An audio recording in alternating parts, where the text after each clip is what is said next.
Gracias a Dios por la participación de los niños y aunque oficialmente el Día de las Madres fue ayer, este día también les extendemos la felicitación. Felicidades mamás por su día. Gracias a Dios por esa labor tan bonita que hacen, no solamente llevar en su vientre pues un bebé, pero también de los años que siguen para amamantarlo, cuidarlo, estar ahí el pendiente y pues por la gracia continuar hasta el crecimiento, ¿verdad? Toda esa bonita etapa. Gracias a Dios por sus vidas, mamás. Llegamos también al tiempo de la palabra, así que vamos a ir directo a ella en el Salmo capítulo 3. Por favor, si me acompaña. Salmo capítulo 3. Y he titulado el mensaje de esta mañana, Uno más Dios, mayor que 100,000. Uno más Dios, mayor que 100,000. Basado en el Salmo 3. Cuando lo encuentre, quiero pedirle de favor si me acompaña poniéndose de pie. Y mientras doy lectura, por favor, sígame con su vista en el Salmo 3.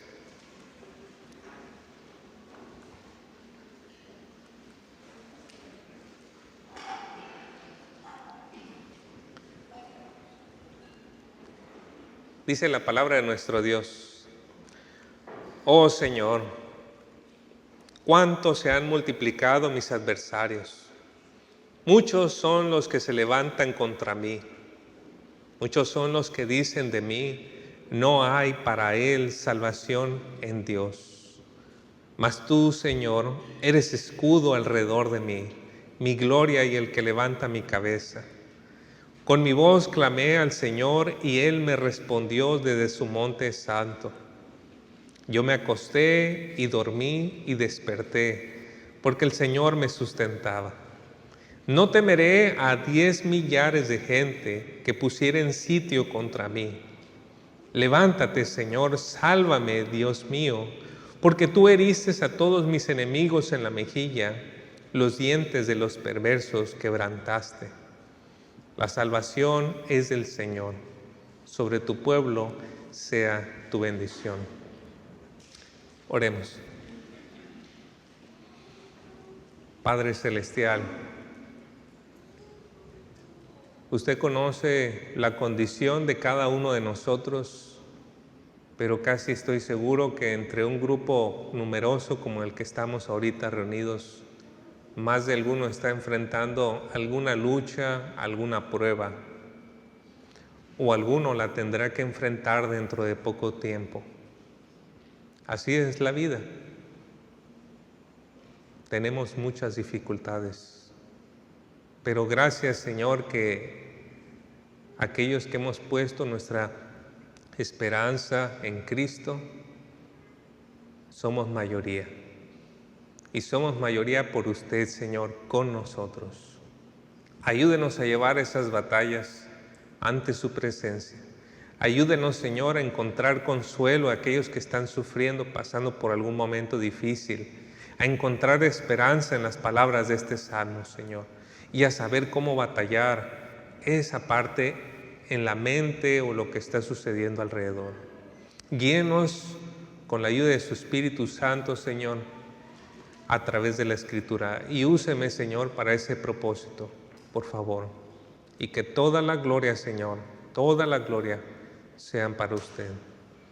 Esté con nosotros en este tiempo, por favor, se lo rogamos en el nombre de Cristo Jesús. Amén. Pueden tomar lugar. El Salmo 3, si usted se fija, tiene un encabezado. Ahí en la parte de arriba dice, Salmo de David, cuando huía de delante de su hijo, de Absalón, su hijo. Y lo más probable es que este título fue incluido justamente en el momento en el que terminó de componerse el Salmo. Por eso en las Biblias hebreas van a encontrar que este título en realidad es el versículo 1. Lo ponen en las Biblias hebreas como si fuera el versículo 1. Y el título es importante, hermanos, porque nos proporciona el contexto histórico que inspiró este salmo. ¿Qué circunstancias estaban alrededor de este compositor para llevar a escribir esto que nosotros encontramos en el Salmo 3. Y nos damos cuenta, si estudiamos un poquito la situación, vamos a darnos cuenta que es un momento doloroso en la vida de David. Por eso se le conoce al Salmo 3 como un salmo de lamento, tiene esta característica. Y es que el rey David sufrió muchísimo, pasó por muchas cosas difíciles antes de ser rey. ¿Dónde vivía David? En las cuevas. Tenía que estarse escondiendo de un rey que estaba loco, estaba persiguiéndolo porque creía que le iba a robar el reino. Pero el Salmo 3 no es antes de que David fuese rey, pero fue escrito después de que David fue rey. Y es un momento muy difícil porque él va a explicar en el Salmo 3 algo que él vivió o una lucha que él tuvo como consecuencia de sus pecados. Una etapa muy oscura en la vida del rey David es cuando él tomó para sí una mujer que estaba casada y después participó en las causas que le dieron muerte al esposo de esta mujer. Esto último David lo hizo para encubrir el embarazo de esa mujer, llamada Betsabé, con quien después de que mató a su esposo, participó en las causas que le dieron muerte a su esposo, Urías, pues David se casó con ella. Estas acciones las conocían muy pocas personas. Los oficiales que mandaron traer a Betsabé y unas poquitas personas sabían lo que David había hecho con esta mujer. Así que cuando David se casa parece que todo está bien y que el embarazo está todo bien y que es parte de un orden correcto. Pocas personas lo sabían, pero la persona más importante lo sabía, Dios. Y si Dios lo sabe, aunque no lo sepa nadie más, eso es lo que realmente importa. Así que Dios tomó cartas en el asunto y envió al profeta Natán para confrontar al rey David y le hiciera ver las consecuencias de sus actos. David perdió al hijo que tuvo con Betsabé y el profeta Natán también le anunció: van a haber consecuencias dentro de tu familia por eso que hiciste. La maldad va a salir de allí, de entre tu propia familia. Y es ahí donde empezaron a surgir las tragedias. Una de ellas fue la tragedia con Absalón, este hijo de David que intenta derrocar a su padre como rey. Y es que este Absalón era un hombre muy sobresaliente. Nos dice que la belleza de este hombre, híjole, no había otro como él. Y le crecía muchísimo el cabello. Ya después de los 30 es un anhelo de los hombres, ¿verdad? Que crezca tanto. Le crecía muchísimo el cabello, que después vamos a ver que es causa de su muerte también, toda esa vanidad. Pero este hombre tenía un futuro prometedor. Tenía ese carisma, la gente lo veía y decía: este hombre está guapo. Quería la gente mirarlo. Pero sucede una tragedia en la familia de David. Absalón mata a su hermano mayor, a su medio hermano mayor, y entonces él tiene que huir. Lo desterran, vamos a decir, de la tierra de Israel. Y Absalón, su madre no era judía. Por eso cuando Absalón huye de Israel, él se va con su abuelo. Su abuelo era rey de Gesur. Ahora, esta tierra de Gesur era un pueblo que había sido subyugado por el pueblo de Israel. Pero el pueblo de Israel les había dejado cierta libertad. Entonces tenían a su propio rey. Y David se casó con la hija de ese rey, probablemente para tener una relación buena entre estos dos pueblos. Pero si usted se pone a estudiar la historia, se va a dar cuenta que el rey de Gesur, o los habitantes de Gesur, un poquito después de David, cuando sabían que iban a atacar al pueblo de Israel, los de Gesur se aliaban con los enemigos para también atacar al pueblo de Israel. Así que lo que parece una alianza buena, el rey David con la hija del rey de Gesur, en realidad escondía de parte de los de Gesur un odio había un odio escondido hacia el pueblo de Israel. Tenga eso en mente, porque Absalón se va de Israel, cae en Jesús, y allí durante 3 años, pues ¿qué es la información que recibe? Lo adoctrinan en contra de Israel. Lo empiezan a enseñar a odiar a su pueblo, o bueno, a la mitad de su pueblo, porque pues era por parte del rey David, ¿verdad? Y entonces Absalón empieza a maquinar un plan, cómo podía hacerle daño a Israel. Pues que era la mejor manera, haciéndose rey. Entonces, después de esos 3 años, David siente pues nostalgia por su hijo y manda a llamar a su hijo, pasan ahí ciertas cosas y bueno, se reconcilia un poquito la relación de David con su hijo, porque pues Absalón había matado al otro hijo de David. Pero Absalón era muy astuto y empezó a llevar a cabo su plan. ¿Qué hacía Absalón? Por las mañanas, él se ponía junto a la puerta de la ciudad. Y allí, en ese lugar de la puerta de la ciudad, pues ahí se trataban todos los asuntos legales. Entonces la gente iba a arreglar un pleito, un problema, y en la puerta de la ciudad estaban los encargados para arreglar esos asuntos. Así que Absalón se ponía allí, ya para entonces había juntado unos buenos carros, había juntado cierta gente que había contratado, se ponía allí, veía a la gente que venía con sus problemas, los trataba con mucha amabilidad, dice que se inclinaba, les extendía las manos, los besaba, los levantaba, y ahí en 2 Samuel 15:4 decía Absalón: ¿quién me nombrara juez en la tierra? Entonces todo hombre que tuviera pleito o causa alguna podría venir a mí y yo le haría justicia. Seguramente en aquel tiempo David estaba pasando por algunas deficiencias en su reino. No estaba pudiendo administrar bien todos los problemas que se suscitaban. Y Absalón pues agarró y de esa deficiencia empezó a robar el corazón del pueblo de Israel. Ahora, con popularidad, Absalón ya tenía el apoyo de ciertos líderes, lleva a cabo su golpe de estado. Y a causa de eso, pues el rey David tiene que huir. Sale con su familia, sale con soldados leales a él, y Absalón se instala en el palacio. Allí empieza Absalón a hacer todo lo necesario para que la gente que dudaba, bueno, y si apoyo a Absalón y luego David gana, me va a matar el rey. O si luego Absalón se reconcilia con el rey, me van a matar. Entonces, cuando Absalón empieza a hacer cosas tan malas que la gente dice, no, esto es un punto sin retorno. Entonces, la gente que en el fondo odiaba al rey David, que tal vez en algún momento le servía, pero que en el fondo lo odiaba, se empiezan a alinear con Absalón. Y entre ellos está uno llamado Aitofel. Aitofel dice la Biblia, que cuando uno quería tener un consejo certero, iba con Aitofel, y era como escuchar la misma voz de Dios. Ese hombre era muy certero en lo que decía.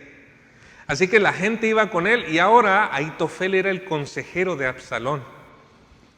Y si usted tuviera un poquito de tiempo para estudiar, encontraría que Aitofel, lo más probable es que era el abuelo de Betsabé.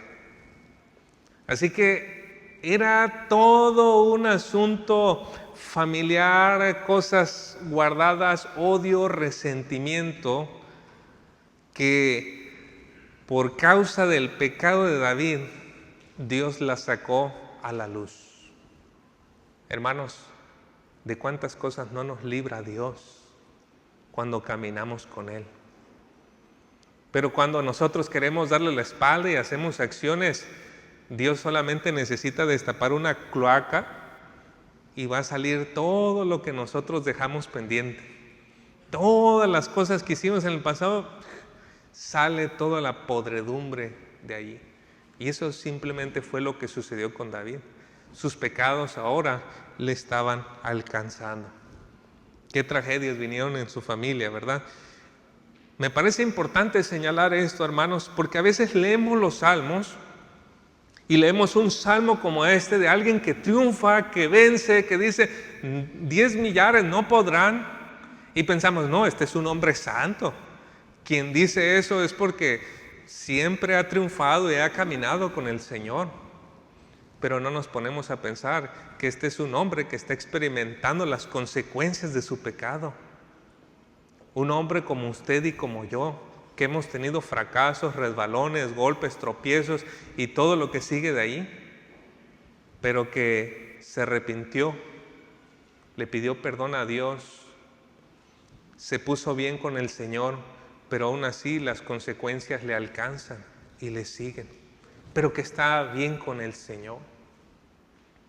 Ese es nuestro caso, ¿no? En muchas de las situaciones, con nuestros hijos, con nuestros padres, con nuestros familiares, en el trabajo, muchas cosas que dejamos pendiente. Ya seguimos al Señor, hemos recibido su perdón, sí, pero ahorita nos están alcanzando las consecuencias. Nuestra historia, por lo tanto, no se puede quedar en, mis pecados. No, tenemos que, como David, primero pedirle perdón al Señor, arrepentirnos de nuestras maldades. Debemos de evitar una mentalidad de derrota, de fatalismo, de decir, es que ya todo lo que hice en el pasado y todo. No, todavía hay algo que hacer allí. Dios es fiel. Y aun cuando pasamos por las consecuencias de nuestro pecado, Dios tiene un plan, propósito y nos ayuda aún en medio de esas cosas. De eso trata el Salmo. Las consecuencias del pecado llegan, pero nuestro Dios es fiel y Él nos guía a experimentar su salvación. Ese es el punto principal que quiero recalcar en esta mañana. Llegan las consecuencias del pecado, pero Dios es fiel y Él nos guía a experimentar su salvación. Quiero desarrollar esto señalando 4 puntos, comenzando con ¿qué hacemos en medio de los problemas que enfrentamos como consecuencia del pecado? Primero, dé a conocer su angustia a Dios. Dé a conocer su angustia a Dios. Mire versículos 1 y 2. Oh Señor, cuánto se han multiplicado mis adversarios. Muchos son los que se levantan contra mí. Muchos son los que dicen de mí, no hay para él salvación en Dios. Note cómo inicia el Salmo. Es un clamor a Dios y le llama por su nombre, el Señor, Yahvé. En otros textos podemos observar a hombres refiriéndose a Dios, pero refiriéndose a Dios como alguien lejano, como Nabucodonosor, que habla acerca de el Dios de Daniel. Él es el que tiene comunión con Dios, Nabucodonosor no. Pero aquí encontramos un hombre que tiene una relación con Dios y que le puede hablar por su nombre personal y dirigirse a Él. David no ve a Dios como un amuleto de la buena suerte o como un genio de la lámpara que concede deseos, pero él vive en la realidad de que el Dios creador todopoderoso, soberano, está cerca en medio de sus luchas. Y amados hermanos, nosotros tenemos una gran necesidad también de conocer a Dios como Él realmente se ha revelado en la Biblia. No de acuerdo a nuestros razonamientos o pensamientos. No es un diosito, no lo es. No es un Dios que podamos venir y entonces, como gastar su tiempo, venir con cosas vanas. Pero es nuestro Dios glorioso, hermanos. Y si nosotros vamos a la Biblia nos va a proveer un entendimiento balanceado, reverencia y confianza. Reverencia a Dios, confianza a Él. Y así es como debe ser la oración. Nos acercamos a nuestro Dios glorioso, pero Dios glorioso se acerca también a nuestros más simples problemas. Aquí lo vemos en David. Él tenía confianza de acercarse a Dios y exponerle su angustia, no solamente porque podía desahogarse, sino porque sabía que Dios tenía un plan y un propósito en medio de eso. Hace un tiempo conocí a un señor que le llamaban Don Nacho. Y una vez estaba pasando Don Nacho con un bastón y se veía que era un hombre que había sufrido muchos problemas de salud. Y le dijeron, oiga, Nacho, ¿por qué siempre que le preguntamos a usted cómo está, siempre nos dice que está bien? Y don Nacho sonrió, le dijo, ¿alguno de ustedes es doctor, es médico? Y ya le dijo, no, pues no, Nacho, no somos doctores, no somos médicos. Entonces, ¿para qué les cuento mis problemas si nadie me va a poder ayudar? Nadie va a poder hacer nada por mí. Y ya, entonces mejor les digo que viene y ya, allá acaba la historia, ¿verdad? Don Nacho tenía su punto, ya un señor como de 70 y tantos años. Pero con Dios, hermanos, podemos acercarnos cualquiera sea nuestra situación. ¿Tiene falta de sabiduría? Pídala a Dios. ¿Tiene congoja, tiene tristeza? Ore a Dios. ¿Se siente afanado? Ore a Dios. ¿Qué cosa no podemos acudir en nuestra necesidad que Dios no pueda suplir, escuchar, atender y tener un propósito también en medio de ello? Podemos ir a Dios. Y note que David tenía unos problemones, ¿no? Muchos adversarios querían matarlo. Muchos otros también lo desanimaban. Probablemente eran sus amigos. Sabían que iba a venir un ejército enorme en contra de David, guiado por Absalón. Y sus amigos le decían, no, David, las consecuencias te llegaron. Te están empezando a cobrar toda la factura de todos tus errores. No hay para ti salvación en Dios. Querido hermano, hermana, cuando las voces de afuera o las de sus amigos o su propia voz le esté condenando, le esté aturdiendo, le esté afligiendo, acuda al Señor, ore a Él con reverencia y confianza como lo hizo David. Oh Señor, él vino al Señor que le podía ayudar. Segundo punto, refúgiese en Dios. Mire versículos 3 y 4. Mas tú, Señor, eres escudo alrededor de mí, mi gloria y el que levanta mi cabeza. Con mi voz clamé al Señor y Él me respondió desde su monte santo.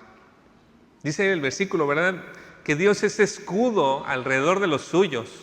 Y a veces malinterpretamos esto pensando que, Dios es escudo, no me va a pasar nada, no voy a tener ningún problema. No.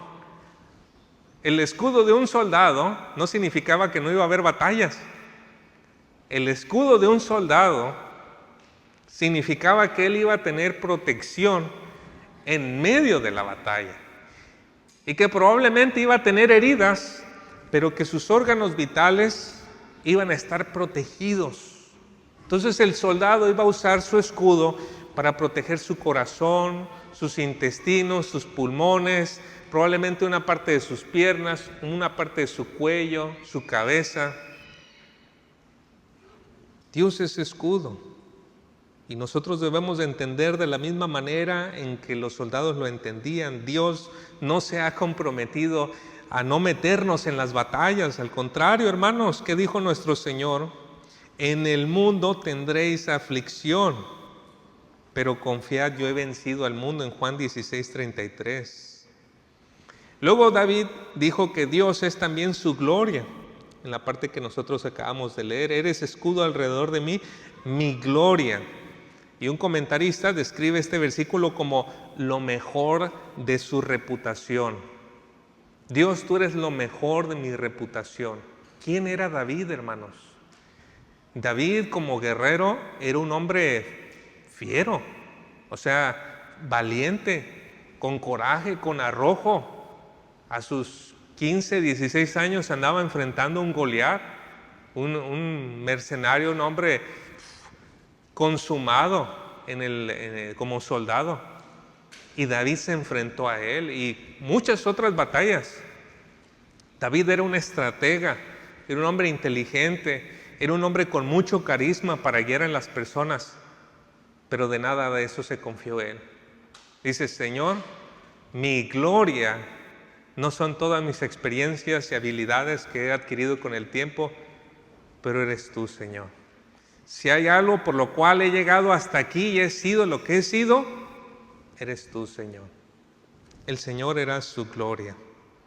Y qué importante es recordar esto, hermanos, porque con los años nosotros también hemos llegado a adquirir ciertas habilidades y hemos sabido ya cómo enfrentar ciertos problemas en el trabajo, con la familia y todo eso, pero nunca debemos de dejar de acudir al Señor. Nunca debemos de dejar de reconocer que es solo por Él, únicamente mediante Él. Él es nuestra gloria también. Dice el versículo también que Él es el que levanta nuestra cabeza. Y esta es una expresión que denota liberación, exaltación.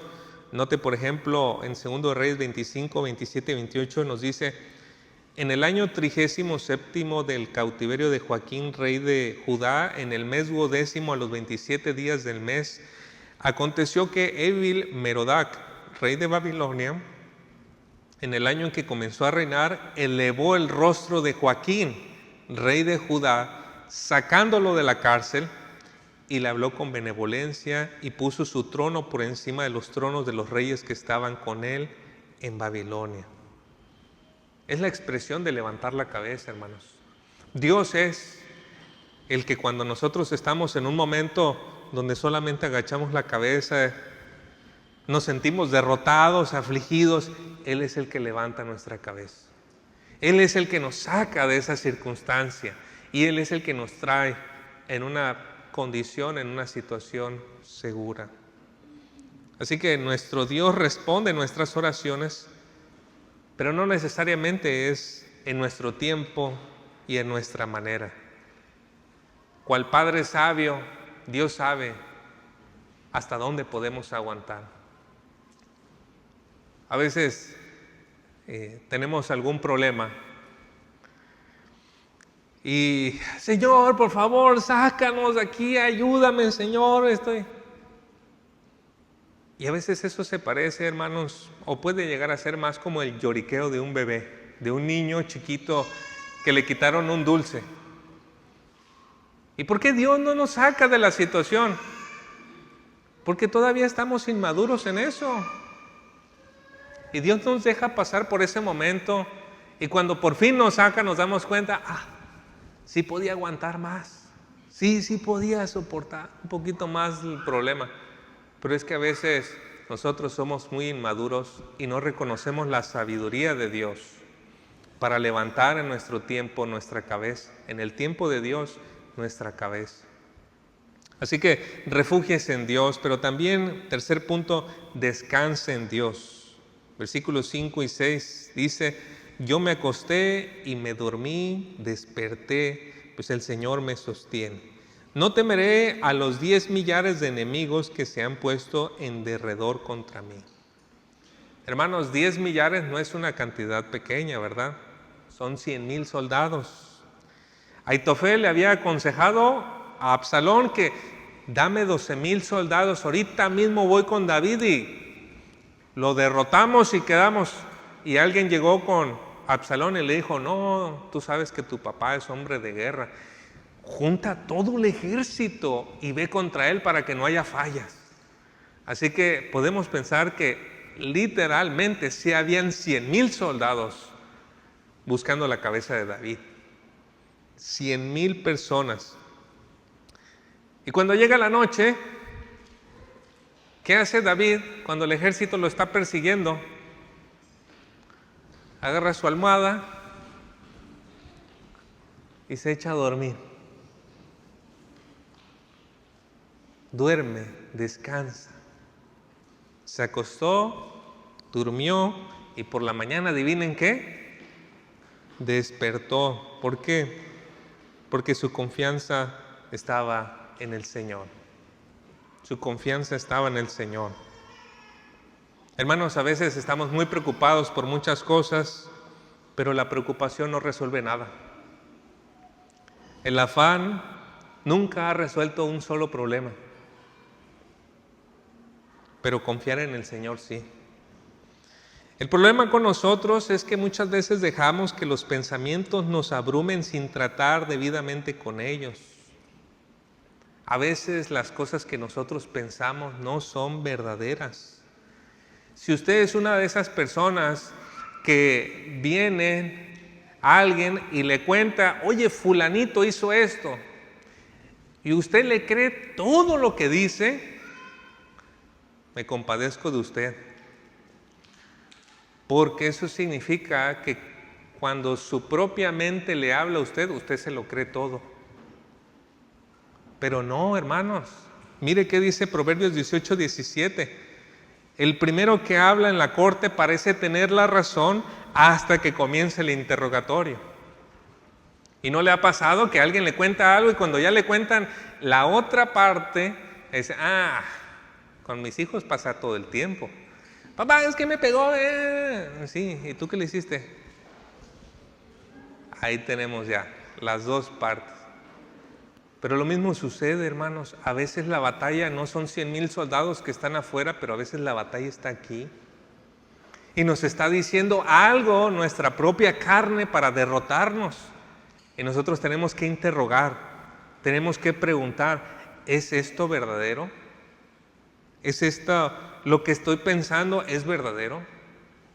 Hay veces que nos ofendemos y la persona que habló con nosotros nunca tuvo la intención de ofendernos, pero nosotros mismos nos ofendemos solos, nos hacemos los ofendidos. Tenemos que preguntarnos, hermanos, para que no nos pase como Don Quijote, que terminemos peleando con molinos del viento, ¿verdad? También debe usted preguntarse si la imagen es completa. Alguien le podía decir a David, hay 100,000 soldados allá afuera. ¿Sí? Esa es la mitad de la imagen. ¿Y la imagen completa cuál es? Sí, pero Dios está de este lado. Está conmigo, está con nosotros. Y si Dios está contigo, ¿quién contra ti, verdad? Entonces, cuando vienen esos pensamientos de una y otra cosa que te aturden, tienes que tener la imagen completa. Sí, es verdad eso, pero también, ¿qué dice la palabra de Dios? ¿Quién está conmigo? Y de esa manera tenemos una mucho mejor perspectiva. También pregúntese si el sentimiento que experimenta es apropiado. Está bien tener temor cuando estamos en una situación de peligro, pero lo que no está bien es quedarnos paralizados por algo que ni siquiera sabemos que va a suceder. Y así muchas veces nos venden a veces hasta las noticias y nos dicen, posiblemente va a venir una crisis. Hágale caso donde dice posiblemente, no que va a venir. O sea, no sabe. Entonces, no se preocupe por algo que no es una cosa ya certera, pues. Entonces, tenemos que tener mucho cuidado. David pudo descansar porque cuando él miró el panorama, vienen 100,000, viene esto, Dios está conmigo, pues la almohadita, puedo descansar. No era porque él fuera demasiado valiente, es porque él tuvo perspectiva del problema. Nosotros también necesitamos aprender a lidiar así. Descanse en el Señor. Y cuarto punto, espere la salvación de Dios. Versículos 7 y 8 dice, levántate, Señor, sálvame, Dios mío, porque tú heriste a todos mis enemigos en la mejilla, los dientes de los perversos quebrantaste. Versículo 8, la salvación es del Señor, sobre tu pueblo sea tu bendición. ¿Sabe? Si usted mira estas palabras, especialmente el versículo 7, y luego busca en Números 10:35, que también va a estar en la pantalla, va a notar que hay cierta similitud. En el Números 10:35 dice, levántate, oh Señor, y sean dispersados tus enemigos, huyan de tu presencia los que te aborrecen. La diferencia entre uno y otro es que David dijo las del Salmo 3, pero las de Número las decía Moisés. Cuando ellos se iban a mover el arca, Moisés oraba y decía estas palabras, levántate, Señor, y sean los enemigos dispersados, huyan de tu presencia los que te aborrecen. David era un hombre que leía la ley de Dios, sabía acerca de ese pasaje, seguro lo sabía, pero es muy interesante el contexto de Números capítulo 10. Porque si usted en casa tiene tiempo de leer Números 10, se va a dar cuenta que son instrucciones para el pueblo de Israel en la guerra. Le dice Dios, haz trompetas para que puedas reunir a la gente. Y luego marchen de forma ordenada, primero esta tribu y luego esta otra, y van a ir marchando en esta manera. Y luego van a tener cada uno banderas para que se identifiquen claramente quién es cada tribu. Y van a tener líderes para que guíen al resto del pueblo. Indicaciones de guerra. Y no solamente eso, unos versículos antes, Moisés le dice a su suegro, oye, nosotros no conocemos el camino. Entonces puedes ir con nosotros, tú sí sabes por dónde ir. Moisés tomó todas las previsiones necesarias para cumplir con el propósito y por si llegaban a entrar en guerra mientras marchaban. Pero ¿sabe qué era la cosa más importante para garantizar cumplir con el propósito de Dios? Que Dios estuviera con ellos. El arca representaba el trono de Dios. Entonces, sí, tomamos todas las preparaciones, sabemos cómo organizarnos y movernos, sabemos cómo guiar, pero Señor, necesitamos que tú vayas con nosotros para que nuestros enemigos sean vencidos y derrotados. David entendía esa idea y por eso él decía, levántate, Señor. Yo puedo hacer muchas cosas, Señor, puedo organizar a mi gente, puedo atacar a esto y el otro, pero yo te necesito a ti para poder salir adelante de esta batalla, Señor. Usted puede tomar muchas previsiones en su vida, pero quien da la victoria definitiva es el Señor. ¿Cómo lo dice Proverbios 21:31? El caballo se prepara para el día de la batalla, pero ¿de quién es la victoria? La victoria le pertenece al Señor. Ahora, el último versículo del Salmo es muy importante. Dice, la salvación es del Señor, sobre tu pueblo sea tu bendición. Es muy importante, hermanos, porque ¿quién perseguía a David? Su propio pueblo. Su propio pueblo perseguía a David. ¿Y qué está orando David? Señor, bendícelos. Sobre tu pueblo, tu bendición sea sobre tu pueblo. ¿No les recuerda a nuestro Señor Jesucristo, quien oraba por sus enemigos? Claro, había personas en la cruz de Cristo que lo odiaban y sabían y entendían muy bien lo que estaban haciendo, a tal punto que nuestro Señor dijo, mejor le fuera al hombre que me entregó no haber nacido. Sí, había gente con una maldad profunda y que sabía que estaba crucificando al Mesías esperado, pero había otros que estaban en la bola. Y por ellos oró nuestro Señor, Señor, Padre, perdónalos, porque no saben lo que hacen. Cristo estaba pidiendo la paciencia de Dios. No los castigues inmediatamente, Señor. No envíes tu juicio sobre ellos, Padre. Tenles misericordia, extiende tu paciencia. Y todos los que estamos aquí, hermanos, experimentamos la paciencia de Dios, pero es una paciencia que tiene límite. Dios extiende su misericordia y su paciencia, pero no es para siempre. Es para que aquellos que no le han conocido se arrepientan y puedan reconciliarse con Dios en este tiempo de paz. Por eso, si usted no se ha reconciliado con Dios por su fe en el Señor Jesucristo, le insto, hágalo. Arrepiéntase de sus pecados. Confíe en aquel que ya pagó en la cruz por los pecados. Ponga su fe en aquel que venció, que murió y que resucitó y que volverá, en nuestro Señor Jesucristo. Y únase a la bendición. Sobre tu pueblo sea tu bendición, dice. Porque hay muchas bendiciones para aquellos que se reconcilian con Dios. Y la bendición más grande, por supuesto, es estar bien con Dios. Quiero empezar a concluir aquí, hermanos. A lo largo de este salmo, el Salmo 3, he expuesto este salmo señalando que a veces atravesamos por pruebas. Son pruebas a causa de nuestros pecados. Pero a pesar de ello, Dios es fiel y nos guía a experimentar su salvación. Y he señalado esto en 4 pasos. ¿Cómo podemos experimentar esta libertad y salvación de Dios? Primero, dé a conocer su angustia a Dios.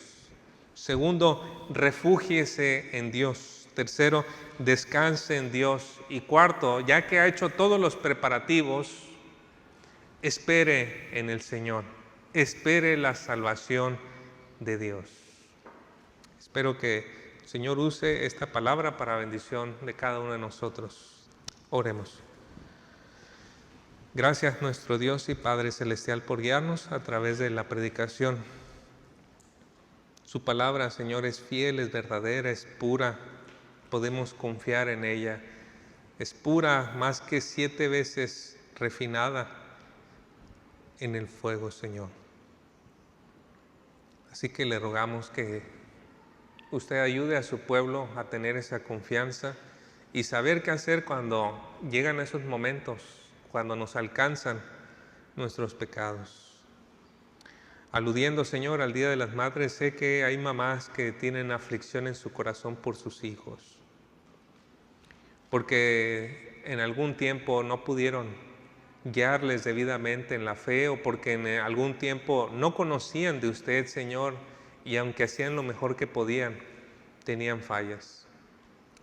Señor, tal vez alguna madre está experimentando el dolor de todo ello, Señor, ahorita, pero ayúdele, Señor, a encontrar en medio de todo descanso, confianza, dependencia en usted y saber que usted, Señor, es quien lleva adelante la obra. Pero ayúdenos, Señor, a experimentar esa libertad, esa salvación y sus bendiciones. Gracias, Señor. Gracias que usted nos escucha. En el nombre de Cristo Jesús. Amén. Que el Señor les bendiga.